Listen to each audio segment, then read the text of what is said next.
నమస్కారం. RGN TV news కి స్వాగతం. అక్రమ మట్టి దందాకు అనుకూలంగా వ్యవహరిస్తున్న ప్రభుత్వ అధికారులు. ఎస్ఎన్ భూముల అక్రమంగా మట్టి రవాణా, చెరువు కుంటల్లో మట్టి మొరం తవ్వకాలు.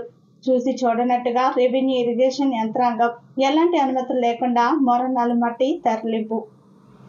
మండలంలోని వివిధ గ్రామాలలో చెరువు కుంటల ఎస్ఎన్ భూముల మొరం మట్టి తవ్వకాలు జోరుగా సాగుతున్నాయని ప్రజలు ఆరోపిస్తున్నారు. కాసాల మల్కాపూర్ గ్రామాలలో చెరువుల్లో కుంటల్లో ఎస్ఎన్ భూములలో లక్ష్యంగా చేసుకుని మట్టి తవ్వకాలు జోరుగా జరగటం సర్వసాధారణంగా మారింది. గ్రామాలలో అడ్డు అదుపు లేకుండా మట్టి తవ్వకాలు జరుగుతున్నాయి.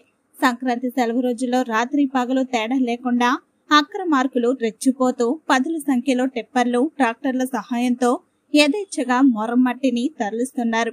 చెరువు కుంటలు ప్రభుత్వ భూముల్లో జేసీబీలతో మట్టి నిష్ఠాసారంగా తోడేస్తూ మట్టి మాఫియా సొమ్ము చేసుకుంటున్నారు.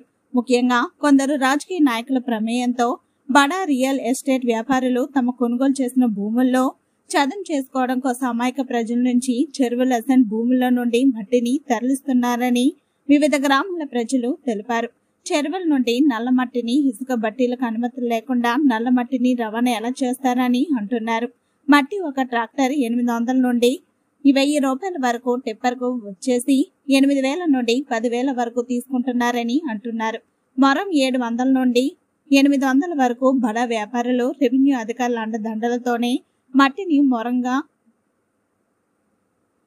మొరంను తరలిస్తున్నారని ప్రజలు ఆరోపిస్తున్నారు. అధికారులకు పలుమార్లు ఫిర్యాదు చేసిన ఎలాంటి చర్యలు తీసుకోకపోవడంతో మట్టి మాఫియా ఇదే అదనుగా చేసుకుని రెచ్చిపోతున్నారు. ఇప్పటికైనా సంబంధిత అధికారులు స్పందించి చెరువులను, కుంటలను, ఎస్ఎన్ భూములను కాపాడాలని స్థానికులు కోరుతున్నారు.